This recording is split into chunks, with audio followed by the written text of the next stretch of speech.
Hello बच्चों, let us read the question first. In the following questions, a statement of assertion is followed by a statement of reason.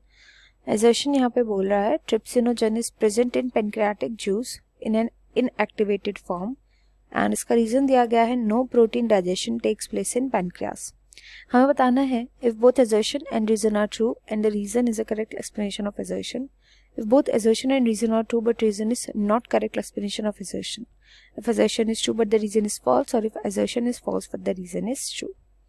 तो यहाँ पर हम इस question को solve करने के लिए की कंसेप्ट यूज करेंगे पेनक्रियास या पेनक्रियाटिक जूस।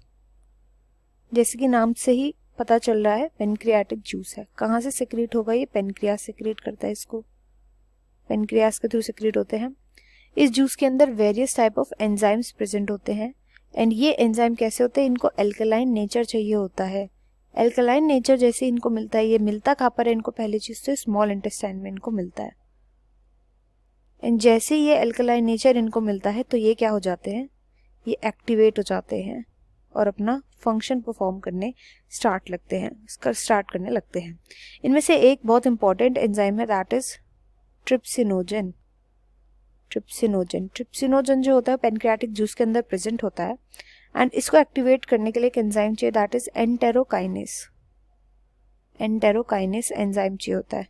जब एंटेरोकाइनेस एंजाइम इसको एक्टिवेट कर देता है तो ये ट्रिप्सिनोजन को ट्रिप्सिन में चेंज कर देता है एंड ट्रिप्सिन आगे चल के डाइजेशन जो है वो करवाता है। कहाँ पर? स्मॉल इंटेस्टाइन में। ट्रिप्सिन खुद भी एक एंजाइम होता है एंड इसको एक्टिवेशन के लिए एक एंजाइम दैट इज एंटेरोकाइनेस चाहिए होता है। तो यहाँ पर जो असर्शन बोला गया कि ट्रिप्सिनोजन पेनक्रियाटिक जूस में प्रेजेंट होता है इनएक्टिव फॉर्म में, वो करेक्ट बात बोली गई है, असर्शन इज ट्रू। देन इसका रीजन दिया गया है कि no protein digestion take place in pancreas which is also correct.